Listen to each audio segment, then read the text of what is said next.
Bonjour à toutes et à tous, je suis ravi de vous retrouver aujourd'hui pour parler comics slash bande dessinée slash roman graphique. Aujourd'hui, je vais vous proposer une vidéo pour vous conseiller quelques titres à découvrir ou à redécouvrir durant cet été. 5 titres que j'ai particulièrement appréciés depuis la fin de l'année dernière et sur ce début d'année. 5 titres qu'on peut prendre le temps de redécouvrir pendant cette période estivale, histoire de prendre du temps pour soi et de s'ouvrir un petit peu à des titres qu'on aurait ratés.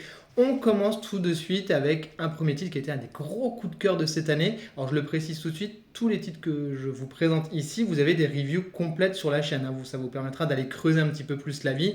Là on les passe rapidos, mais voilà, sur la chaîne, chaque fois vous avez une vidéo de 5 minutes qui vous permet d'aller un petit peu plus dans le détail. On commence donc, comme je le disais, par un de mes gros coups de cœur de cette année.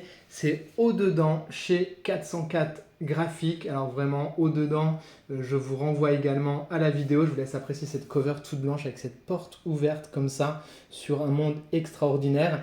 Et c'est bien là tout le propos de ce titre. C'est un voyage intérieur en soi et vers les autres qu'on va faire durant cette lecture. On va suivre l'histoire de Nick, qui est un illustrateur qui est aussi entre du job alimentaire pour la publicité, mais qui essaye aussi d'être un créatif à son compte pour développer des choses pour lui.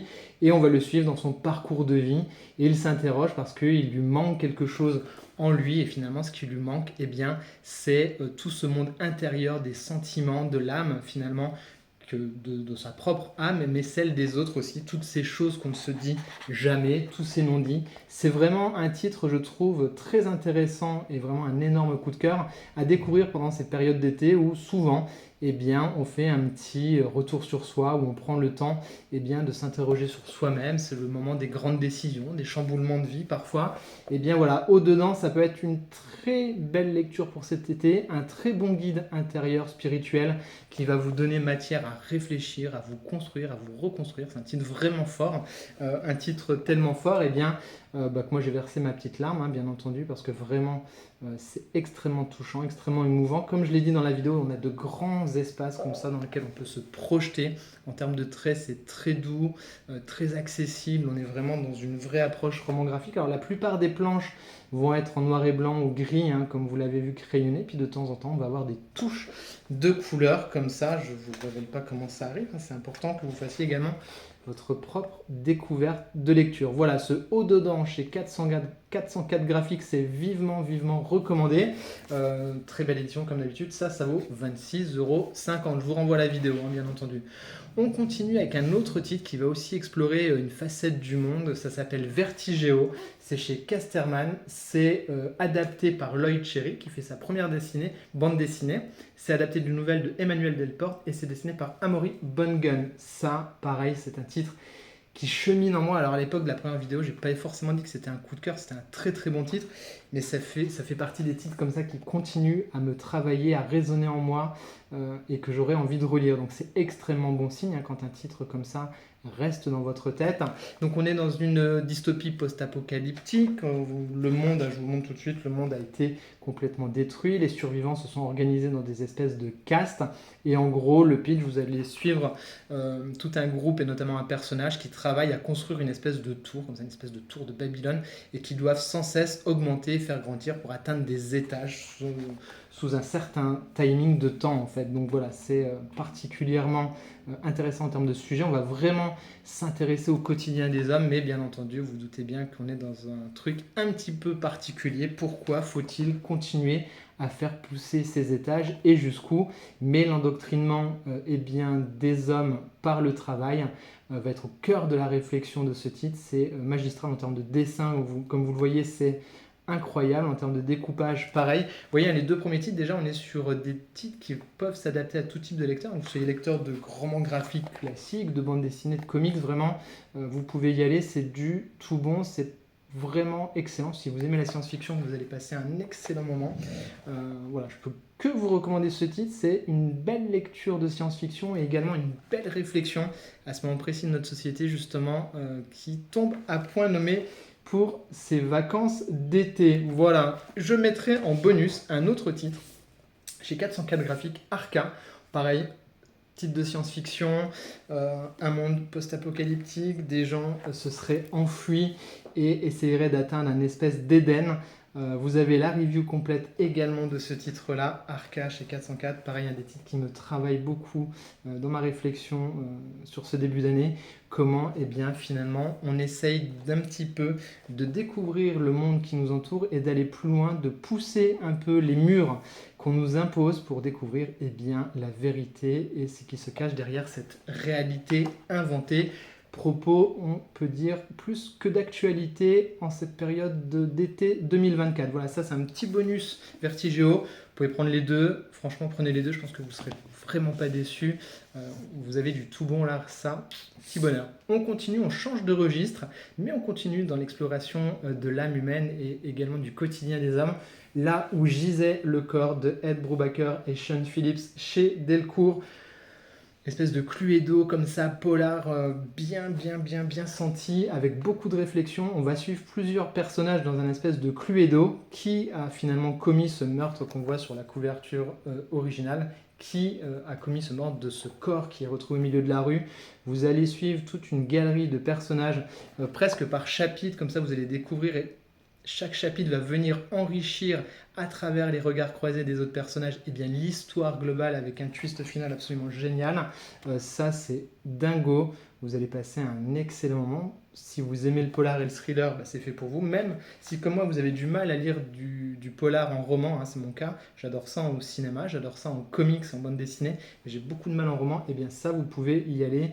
Ça marche du feu de Dieu. Ed Brubaker et Sean Phillips revisitent vraiment encore les différents codes et apportent bien, de la matière et de la consistance. C'est comme s'ils mettaient une loupe comme ça sur bien, les habitants d'une partie des États-Unis dans un espèce de petit microcosme et vont explorer un petit peu les différentes facettes de l'âme humaine. Je tourne la page, c'est un peu cocoonou, à travers bien, différents caractères, différents profils et comment ce jeu des relations humaines bien, s'entrecroise et mène à un récit particulièrement brillant. Ça, c'est vivement recommandé. On doit être dans les 18 balles hein, chez Delcourt en général. On change un petit peu de registre, on passe chez Black River Comics et je me suis dit il faut quand même quelque chose d'un peu fun.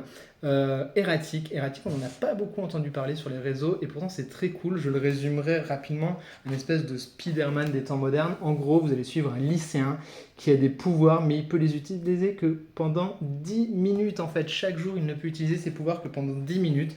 C'est ultra fun, c'est légèrement décalé. Il y a une belle critique aussi à faire avec une galerie de personnages un peu loufoque, mais à chaque fois, ça marche vraiment bien. On a un style à la fois comics, mais qui tire aussi du côté du manga. C'est bavard, mais ça se lit très bien parce que c'est très bien écrit, c'est très bien traduit et il y a des grosses bonnes vannes. Erratique, vraiment, c'est un pur kiff. Donc, il y a 2 tomes qui sont sortis jusqu'à présent. Néanmoins, vous pouvez ne vous contenter que du tome 1. Si ça vous intéresse, ça fait le job tout seul. Donc on retrouve hein, tous les poncifs de tout ce qu'on aime dans le récit un peu ado, mais vraiment un peu punché, un peu pulsé comme ça, avec pas mal de traits d'intelligence, et jamais trop appuyé non plus, et qui vient jamais un peu voilà, prendre son lecteur pour un idiot. Au contraire, on se marre bien ensemble et on est sur une lecture très fun, avec des belles relations entre les personnages. Vraiment, ça c'est un titre qui mérite d'être découvert, et ça pour l'été en mode fun, là, quand vous rentrez de la plage tranquille, vous mettez sur votre petite transat, sur votre petite terrasse, vous lisez ça, vous allez passer un super moment. Allez, je vous remontre un petit peu le style graphique. C'est hyper dynamique, vous voyez, dans le cadrage et tout, c'est hyper efficace. Le tome 2, ça marche bien, sauf que c'est trop court, c'est trop bien, et en fait, on voudrait plus, mais je vous renvoie aux vidéos complètes sur les titres. Pour terminer, eh bien, si vous ne l'avez toujours pas lu, parce que la suite va arriver, je pense, soit cette année, soit l'année prochaine, ça s'appelle Les Guerres de Lucas. Vous l'avez forcément vu passer sur les différents réseaux sociaux, il a eu de très bonnes presses, il a eu des prix. C'est un ouvrage qui revient eh bien, sur la genèse de Star Wars par George Lucas. C'est par Renaud Roche et Laurent Hopman. C'est brillant, voilà, c'est brillant. Si comme moi vous êtes un espèce de quadra quinca, vous allez forcément retrouver tellement de références et tellement de nostalgie, mais c'est une belle nostalgie, c'est pas une nostalgie « ah c'était mieux avant », non, c'est une nostalgie qui va vous pousser à réfléchir, c'est une nostalgie qui va donner du cœur au personnage et qui va apporter eh bien, un éclairage sur différentes facettes eh bien, de George Lucas, de comment il a travaillé, comment il était entouré, et puis sur la résilience, vraiment comment on mène un projet à son terme, un projet de cet ordre-là, de cet acabit-là, qui aujourd'hui a marqué à tout jamais l'histoire du cinéma et de la pop culture, hein, vraiment, et de voir d'où ça part, d'où ça vient, vraiment, c'est assez incroyable et c'est une excellente lecture, je pense, pour cet été, à la fois douce et rafraîchissante, et en même temps extrêmement réflexive et qui va vous faire, je pense, beaucoup de bien, qui permet de se remettre en question également quand on a des projets un peu difficiles, et de voir par où on passe parfois pour arriver à quelque chose de monumental. Donc voilà, Les Guerres de Lucas, c'est chez Demain Édition, ça vaut une vingtaine d'euros, je crois. Bon, c'est barré, donc 25 euros, je crois. Et c'est vraiment vivement recommandé si vous aimez Star Wars, c'est sûr. Si vous aimez la pop culture, c'est super intéressant. J'avais dit dans la vidéo de présentation complète, vous pouvez compléter avec certains ouvrages de Amazing Amazian, hein. Il a fait des choses sur Tarantino, Scorsese, c'est vachement bien. Voilà, si vous aimez tous ces titres qui concernent le cinéma, eh bien, vous allez kiffer. Voilà, c'était mes petites recommandations pour cet été, un petit peu pour tous les goûts, mais aussi, vous le voyez, pas mal de choses qui s'intéressent bien à l'être humain dans ce qu'il est ou dans ce qu'il peut advenir. Dites-moi en commentaire si vous aviez lu certains de ces titres-là ou si des titres qui vous faisaient déjà envie. Et moi, je vous dis à très vite pour de prochaines vidéos. N'hésitez pas à vous abonner à la chaîne, liker, partager, commenter si vous découvrez la chaîne pour la première fois. Et même les autres, vous pouvez le faire, c'est fait toujours super plaisir. Voilà, moi je vous dis à très vite, prenez soin de vous, bisous.